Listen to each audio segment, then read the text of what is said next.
American একটা foreign পত্রিকা আছে, নাম ফরেন পলিসি।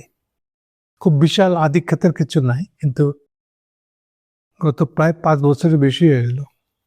এই পত্রিকাটায় প্রতি সপ্তাহে একটা কলাম লেখা হয়।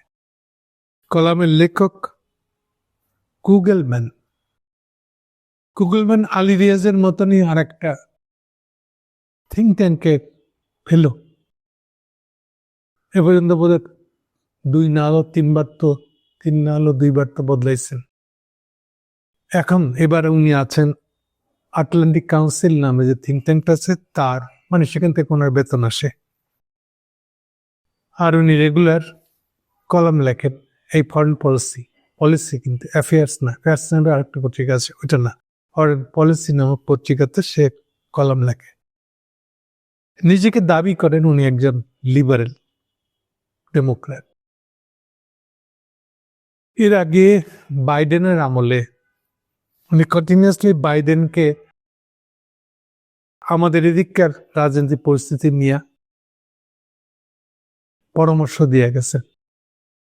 এক কথা বলে, একটা আমেরিকান ধান্দাল যেরকম হবে, সকল লিবারালিজমের নাম দিয়ে উনি সেই ধান্দা, তার প্রধানতম ধান্দালি ছিল ইন্দো প্যাসিফিক পলিসির পক্ষে ক্যাম্পেইন করা। মানে হলো, আমরা এখন যেন চীনের হাত ছেড়ে দিই। তো চীনের হাত ছেড়ে কোথায় যাব? চীনের হাত ধরার মানে হলো চীনের কাছ থেকে টাকা নিচ্ছি, বিনিয়োগ নিচ্ছি। তা আপনি দিতে পারবেন? মুরত আছে আমেরিকার? না, খবর নেই। না, আপনার চীনের হাত ছাড়তে হবে। কি মনে পড়ে আপনার? এগুলো করে করে বাইডেন গেল গা 4 বছর, কিচ্ছু করতে পারলো না। উনি একবার পছন্দ করে নাই আমাদের, যে আমরা হাসিনের বিরুদ্ধে এরকম মিনিংফুল আন্দোলন করে ফেলাই। এই হলো সেই কুগেলম্যান। তো এখন বাইডেন নাই, ট্রাম্পের আমল, আরই বাইডেন, মানে কোন ডেমোক্র্যাটদের তো নাই, তার মতন কুগেলম্যানদেরও কোনো ভাত নাই ট্রাম্পের কাছে। তিনি এসবের কলমে বাংলাদেশকে নিয়ে মেলা কিছু লিখেছেন। সেইটা নিয়ে আজকাল আমাদের এখানকার বাংলাদেশি পত্রিকাগুলা ইন্ডিয়া রিলেটেড কোনো খবর হলেই বিশাল করে বাংলায় অনুবাদ করে ছেপে দিলে হেভি ভিউ হয়। সো ভিউ ঘররা সব উৎপত্তি থাকে, কখন এর একটা কিছু পাই বাংলা প্রয়োগ করে ছেপে দেবে। তো এইবার ভিউ করতে হয়েছে ইত্তেফাক। কুগেলম্যানে এই সপ্তাহের লেখাটাকে অনুবাদ করে ছেপে দিচ্ছে। এসে তো লেখা মানে খুব বড় কিছু না, কলাম মূল্য যত বড় অত কিছু না, 1000 ওয়ার্ডের মধ্যেই হবে লেখা, সেটা অনুবাদ করে ছেপে দিচ্ছে। সেটা হেডলাইন হলো, ঢাকা দিল্লি উত্তেজনা তুঙ্গে, ভারতের নতুন বার্তা। কুগেলম্যানের মতে দেখেন স্ট্রেইট কাট চলে আসতেছে, সে যে ইন্ডিয়ান ভাষ্য। আচ্ছা, একটু ফাঁকে বলে দিই, দেখে মনে হলো যেন যে এটা ডেমোক্র্যাট, কিন্তু আসলে কিন্তু ধান্দাল, আসলে কিন্তু রয়্যাল লোক। ঘুরে ফিরে বললে আমি আপনাদেরকে ধারণা দিয়েছিলাম যে আমেরিকান কিছু থিঙ্ক ট্যাঙ্কের ফান্ড রয়ের মাধ্যমে বাংলাদেশে আসে, উনি ডাইরেক্ট ইনডাইরেক্টলি ওইটার সাথে কাজ করেন। তাই ইন্ডিয়ান ভাষ্যটা ওনার কাঁধে থাকে। যেমন লিখতেছে দেখেন, বাংলাদেশের সব সমস্যার গোড়া হলো জামাত ইসলামের সঙ্গে দীর্ঘদিনের জোট ভেঙে বেরিয়ে আসায় বিএনপি এখন দিল্লির কাছে তুলনামূলক গ্রহণযোগ্য হয়ে উঠছে। আচ্ছা কুগেল সাদ, তো তাইলে জামাতের সাথে কথা বলার জন্য ইন্ডিয়ার এত আগ্রহ কেন? এটা ব্যাখ্যা কি? জামাত যদি এতই একেবারে তুচ্ছ, ইন্ডিয়ার গায়ে লাগলে যেন ফসকা পড়ে যাবো, মুসলমান এরকম, তো তাহলে জামাতের সাথে দেখা করার জন্য এত আগ্রহ কেন? গিয়ে দালালি একটু কম করা ভালো না? এমন দালালি করেন না যেটা ধরা পড়ে যায় ওপেনলি। বিএনপি ভালো হয়ে গেছে এখন ইন্ডিয়ার কাছে, কেন? জামাত থেকে দূরে সরছে। তাই জামাতের সঙ্গে থেকে সে তো আর জামাতকে গালি দিতে পারবে না, তার ঠিক কিনা? এবং আপনারা এখন জামাতকে গালি দিয়া বাংলাদেশের পরিবেশটা প্রগতিশীল মতো থাকে, প্রগতিশীল। বাংলাদেশের রাজনীতি যেন বার্তার কনস্টিটিউশনের মধ্যে থাকে, এইটা আপনারা তারেককে দিয়ে করাইবেন। তো এখন তো তারেক চাইলেও জামাতকে সাথে ধরে রাখতে পারবে না। এইটা হচ্ছে ইন্ডিয়ানদের খাসিলত। আমি যে জামাত যদি এতই পরিত্যাজ্য হয়ে থাকে, তাহলে এবার এই জামাতের সাথে দেখা করার জন্য উৎকৃষ্ট হয়ে যাক কেন? আমরা মাথুরা রেডি হয়ে বসছে এখানে লন্ডনে, জামাতের সাথে কথা বলতে হবে। আপনারা এই সারা গ্রুপকে পাঠান কেন ব্রিটিশ রাষ্ট্রদূতকে জামাতের সাথে কথা বলতে? ডং করে এনে কিসের ডং, মানে কাজ করে লাভ নেই, আমরা জানি এগুলি।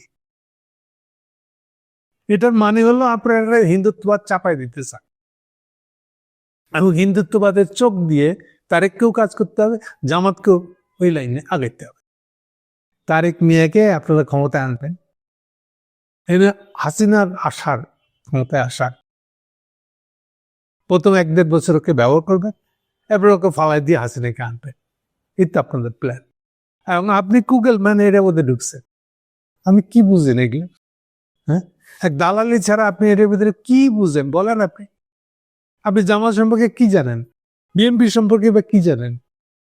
ইন্ডিয়ানরা যা আপনাকে পড়াইতেছে আপনি ওগুলো পাখি পড়ার মতন করে ওগুলো খাইতেছেন, না ওগুলোকে আল্লাইতেছেন। এখানে powerful Islamist actor in Bangladesh reject engagement with India.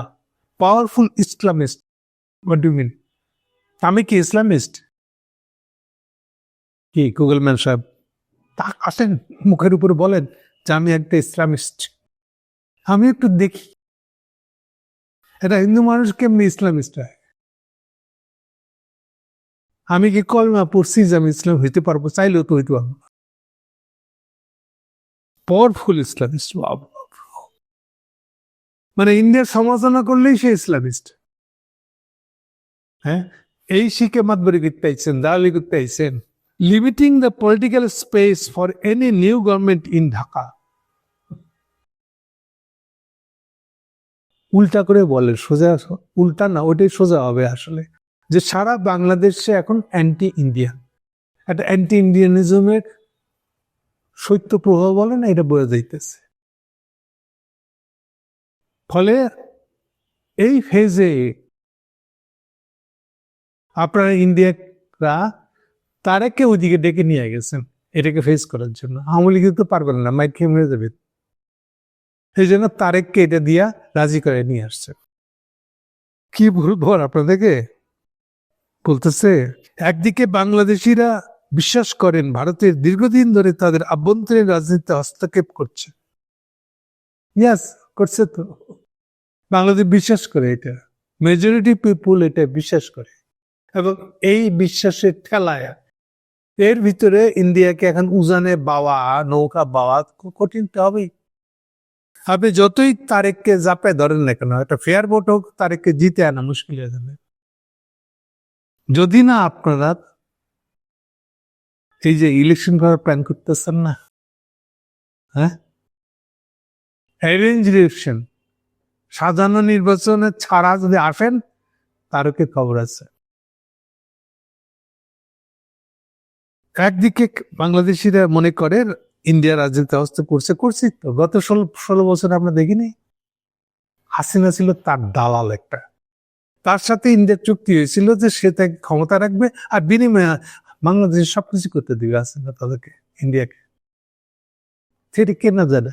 এটা না জানাতে কিছু নাই।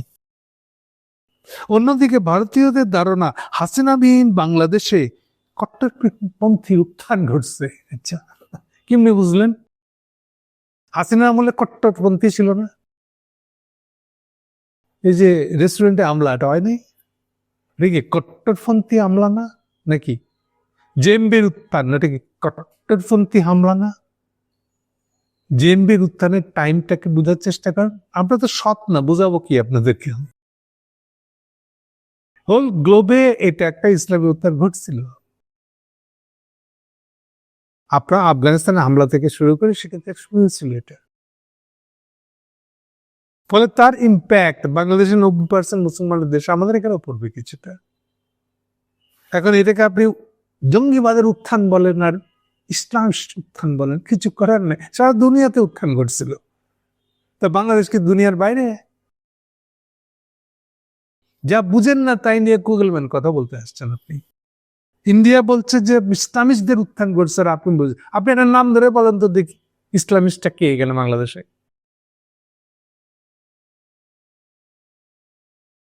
মুখস্থ কথা শুনে বলতে গেলে এরকম সমস্যা হবে আপনার। বাংলাদেশে প্রভাবশালী ইসলামপন্থী দলগুলো ভারতের সঙ্গে ঘনিষ্ঠ সম্পর্কের বিরোধী। ইয়াস, ইসলামপন্থী না, এনিবডি যে বাংলাদেশের স্বার্থের পক্ষের লোক, সে ইন্ডিয়ার সাথে আমাদের ঘনিষ্ঠতার, বাংলাদেশের ঘনিষ্ঠতার বিরোধী হবে। কে আছে নিজের দেশকে আপনি আরেকজনের পকেটে ঢুকে দিবে, তার প্রভাবের ভিতরে আপনার দেশ থাকবে? এটা কে চায়? যে চায় তার আনুগত্য অন্য জায়গায়, তো আসলে নিজের দেশের প্রতি, নিজের রাষ্ট্রের প্রতি আনুগত্য নাই তো তার। এটা তো নতুন কিছু না, তো এটা বোঝার জন্য পিএইচডি করে আসতে হয় না, তো এমনি বোঝা যায়। রকেট সায়েন্স লাগে না, এটা এমনি বোঝা যায়।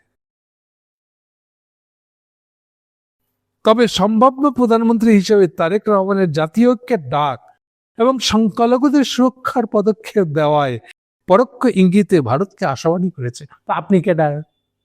ভারত আশাবাদী কিসে হয় আপনি জানেন? ও আশাবাদী হবে যদি আরেকবার বাংলাদেশে একটা হাসিনা বড় তারেক, নয়া হাসিনা, তারেককে সেইভাবে সাজাইতেছে তারা। আচ্ছা, আর একটা কথা বলেন, বাংলাদেশের সংখ্যালঘুদের সুরক্ষা, এই কথাটার মানে কি বলে? হাসিনা আমলে সংখ্যালঘু নির্যাতন হয় নাই? দেন উত্তর দেন, জেরে কাশের। হাসিনার আমলে আপনারা যেটাকে কথিত সংখ্যালঘু নির্যাতন বলতেছেন, এরকম ঘটনা হাসিনা আমলে হয় নাই? রংপুরের ঘটনা হয় নাই? কোথায় হয় নাই? কোন আমলে হয় নাই? এটা এখন কেন চোখে পড়তেছে আপনাদের?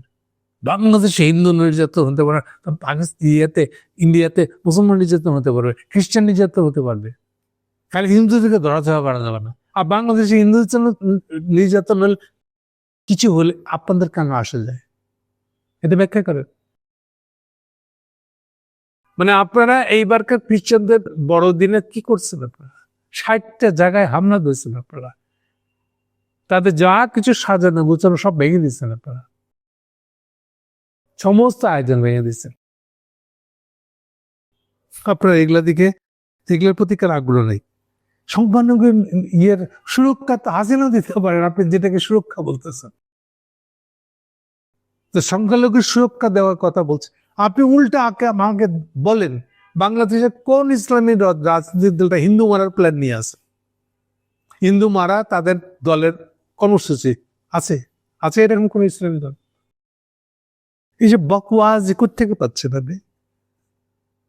বাংলাদেশের ইসলামী দলগুলো মাত্রই সে হিন্দুকে মারে এরকম? হ্যাঁ, ডেফিনেটলি তারা হিন্দুদের অতিরিক্ত আবেগলাপনা ইন্ডিয়ার প্রতি, এটা ভালো ভালো মনে করে না, পছন্দ করে না। কিন্তু এর মানে এই না যে সারাক্ষণ ধরে ধরে হিন্দুদেরকে মারো, এটা তার প্ল্যানের মধ্যে আছে বা এটা তার প্রোগ্রাম। গত 1.5 বছরে এই বারে বারে পূজা হইতেছে, মন্দির পাহারা দিতে কেন দিতে হবে? এটা করেন নাই তারা? মানুষের চিলে কার নিয়ে গেল বলতেছে, আর আপনি ওইটার পিছনে দৌড়িতেছে। তো বুঝেন না বাংলাদেশ ইন্ডিয়ার রাজনীতি ইন্টারনাল বিষয়। কি আর বলবো, দালালি নিছেন। এখন আমরা এগুলো বললে তো আপনি দালালি ছুটতে পারবেন না। দেখেন কয়দিন দালালির ভাত জোগাড় করতে পারে। Thank you.